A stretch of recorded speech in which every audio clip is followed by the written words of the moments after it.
Hey guys, Tom York's Left Toe here, and today we're going to be doing an album ranking of one of my all-time favourite bands, my second favourite band behind the Beatles, Radiohead. Now, Radiohead have one of the most varied and stacked discographies of any band ever, also one of the most revolutionary discographies, and they're a personal favourite of mine. Most of their work and songs are very, very moving to me, or at least make me feel strong emotionally in some way or another, which is why they are one of my favourite artists. So I decided to re-listen to every single one of their albums and rank them based on personal enjoyment and also slight objectiveness. Like, I do think there is a bit of objectivity in this list, but it's mainly my personal opinion and preference.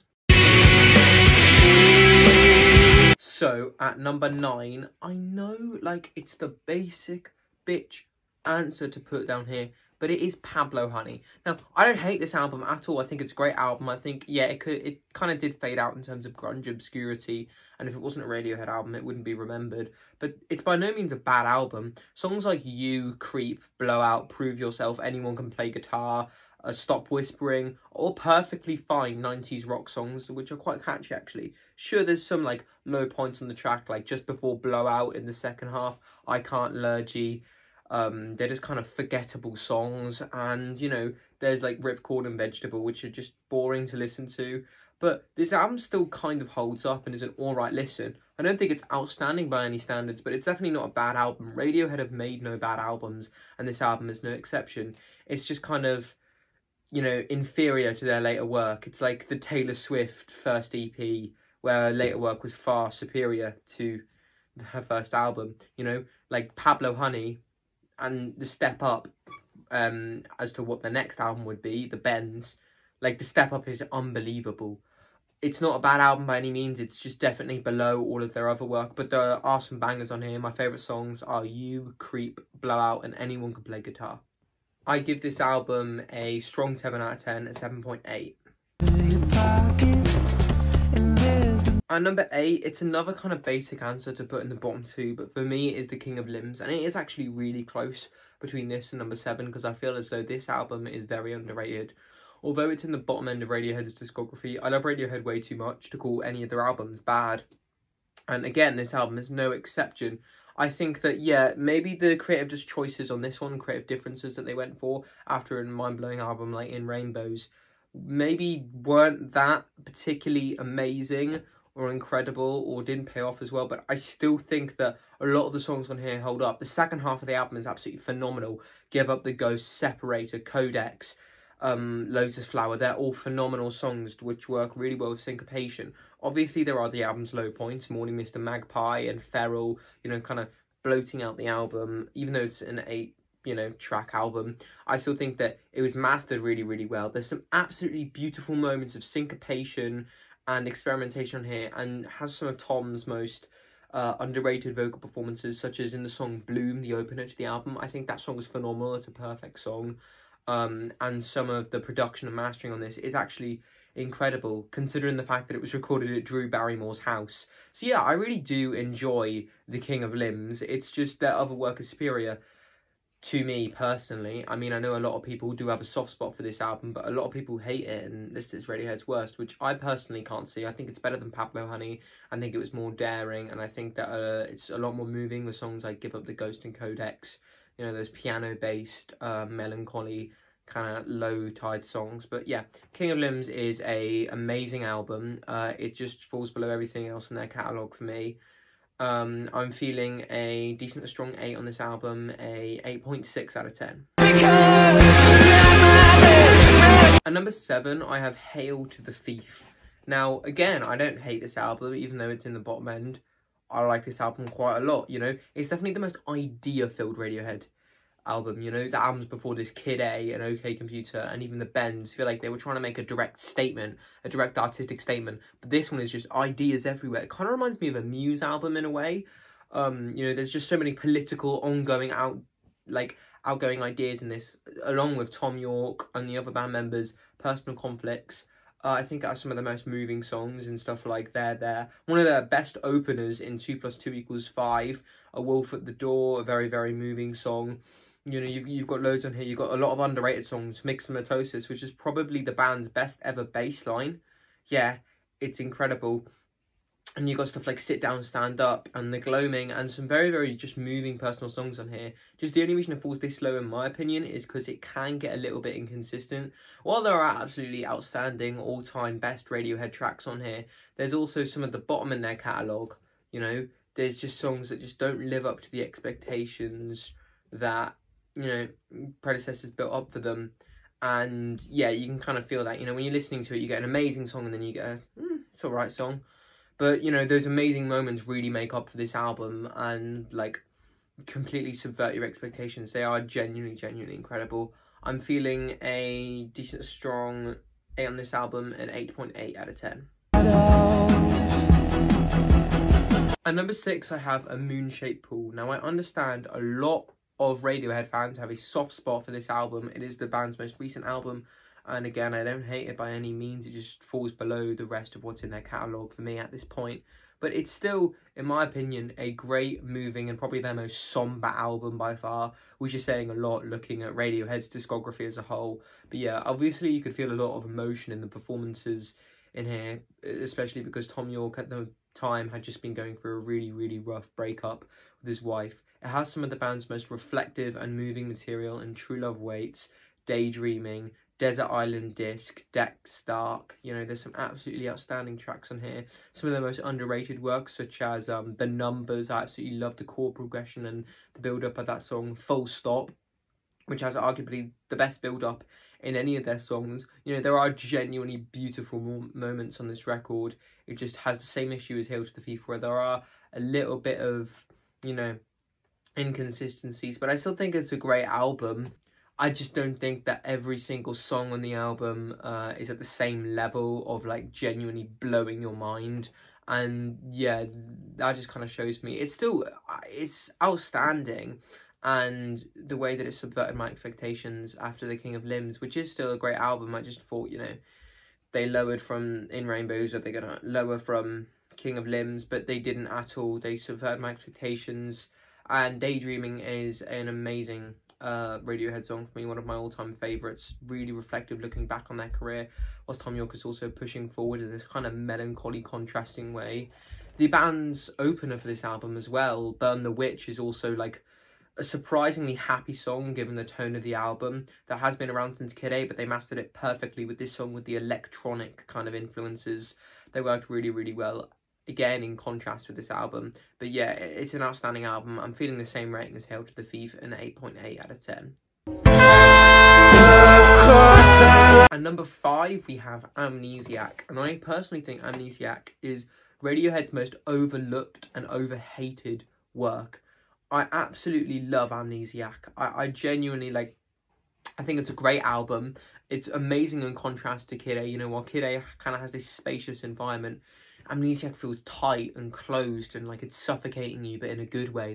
That's an awful analogy, but that kind of does sum up how I feel about the album. You know, it has a, like, genuinely amazing contrast. You know, there's some of Radiohead's absolute best work on here. Pyramid Song, Life in a Glass House, which is arguably their best closer to an album. Life in a Glass House is a genuinely insanely beautiful song, and probably the best jazz-influenced Radiohead song, rivaling the national anthem. You've also got, you know, your amazing orchestral pieces on here. You got Knives Out. I Might Be Wrong's guitar is insane. You and Whose Army, probably one of the band's most underrated tracks. You have really, really weird, alienated intervals, such as Pug Pull Revolving Doors, which, like, you know, reinforces the state of the album. Some funky songs on here, like Packed Like Sardines in a Crushed Tin Box. I think I got the name of that track wrong, but it's so many words, just allow it. The opener of the album, that's great as well. Obviously, there are inconsistencies. I think Morning Bell, Amnesiac, like, that kind of medley didn't really need to be made, and I think that the Morning Bell on Kid A is far superior, and it kind of off-puts me off that kind of section of the album. But nearly every song on here is stellar, underrated, and beautifully mastered. And I love the like airtight atmosphere of this album, and I always will. I'm feeling a light 9 on this record, and 9.1 out of 10. You do it to yourself. At number 4, I'm so sorry, because so many people love this album, but for me, it's The Bends. I still absolutely love this. I think it's one of the best alternative rock albums of the 90s. It's absolutely insane and a step up from Pablo Honey in pretty much every department. Songwriting, lyrics, instrumentation, mastering, production, mixing. It's stellar in all of those categories. It's a no-skip album for me, but I just feel like some of the tracks linger on a little bit more than others. That's like one of my only faults with the album. But yeah, it has some absolutely beautiful tracks. Planet Telex, an absolutely moving opener. The Bends, the title track, absolutely catchy chorus and lovely guitar solos. High and Dry, absolutely iconic and beautiful build up at the end. Same with Fake Plastic Trees and the kind of message it was trying to show at the time. Just and My Iron Lung are personal favourites. Nice Dream has really, really nice dissonance towards the end. I also like Bulletproof, the chorus of Bulletproof, I really, really like that.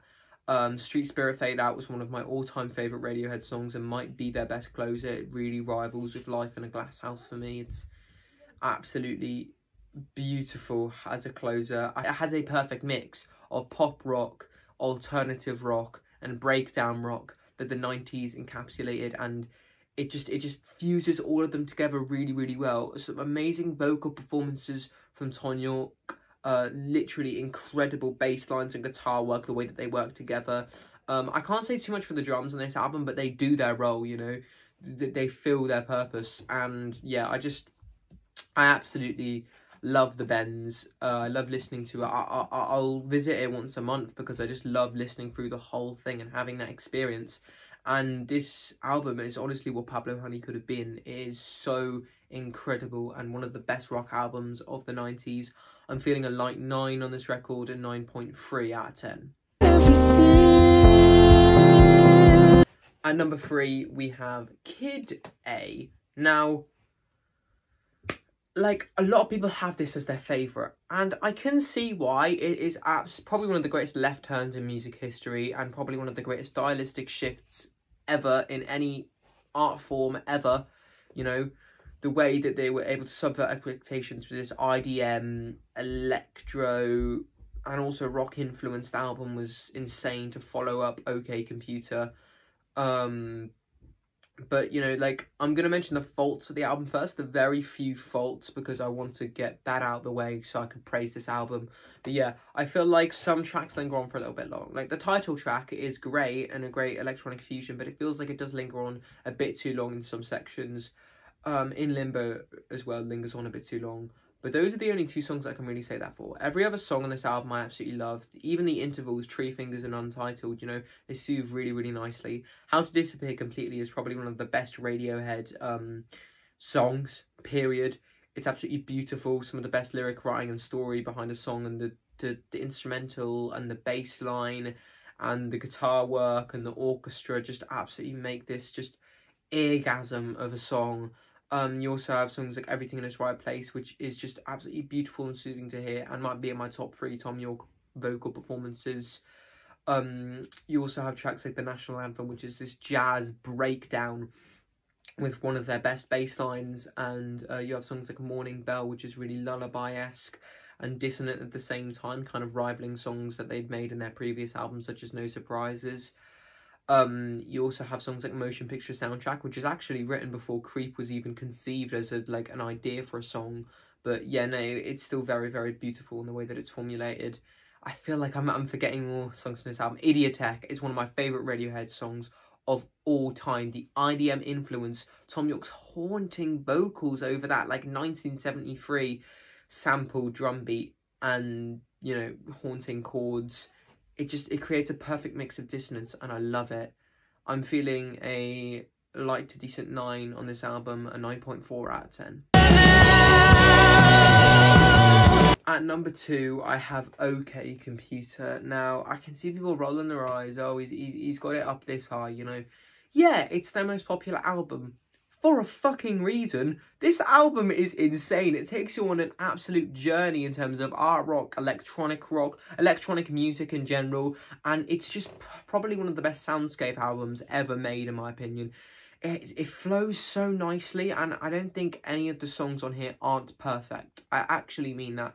Even though people like to shit on the last two songs, Lucky and The Tourist, they warm up to you so much. Let's just go through this album. You start off with Airbag, which is an absolutely strong, emphatic opener, you know, with these meddling guitar melodies along with the harsh riff and the continuous bass line and the experimental drums. Then Paranoid Android, like arguably the band's Bohemian Rhapsody, their magnum opus, the absolute journey it takes you on.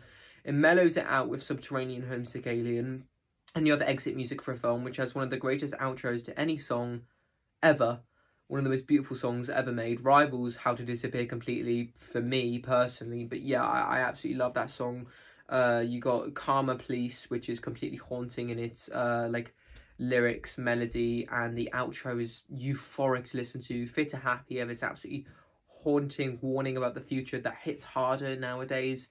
No Surprises and Climbing Up the Walls, which completely contrast each other. No Surprises is this lullaby-esque melody, while Climbing Up the Walls is this grand, like, climax, and the album doesn't stop there. You have Lucky and The Tourist, which have absolutely memorable intros and beautiful guitar work as well from pretty much everyone who was playing. This album is absolutely stellar, takes you on a complete journey and never ever ever ever gets old. Ages better with every day and every year that the album goes on. I'm actually feeling a 10 for this record, a 10 out of 10 for OK Computer. Yeah, there might be a bit of, you know, personal preference getting in the way here of OK Computer being #1, because a lot of people see that as their best album.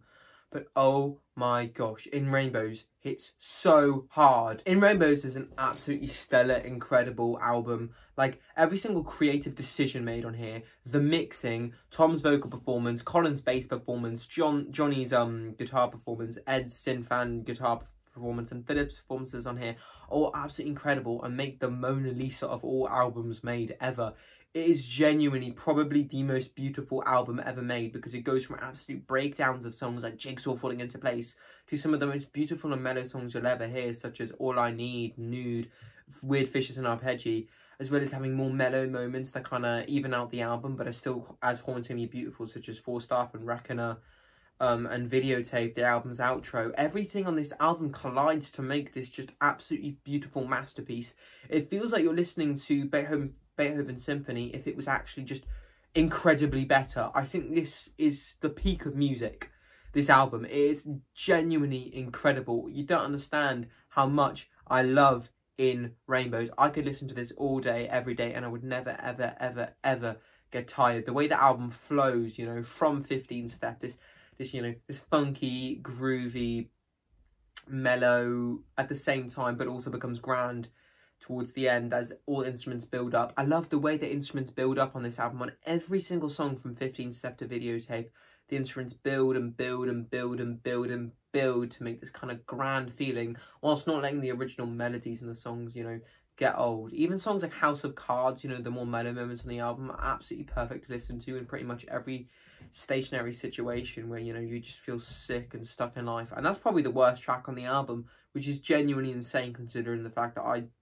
think it's a 10 out of 10 song and it's, I could listen to it all day, every day. Like this is a genuinely perfect album in every respect of the word. I cannot talk about how much I love this album, how beautiful it is from beginning to end, how much I love everyone's performance, how much I love the mixing. You can hear every instrument clearly assisting each other and also having their own solo performances, you know, enlightened and heightened. And Tom's performances on this is absolutely beautiful. It has some of my all-time favourite Radiohead songs, and I think it might be one of my favourite albums ever. I'm feeling a 10 on this album, a 10 out of 10 for In Rainbows. Did you like this ranking? Did you dislike it? Did you love it? Did you hate it? Please let me know in the comments. Please let me know how you would rank their albums and albums that you want me to review, or music things you want me to give my opinion on. This has been Baron Dungeon Music Reviews, Radiohead, worst to best.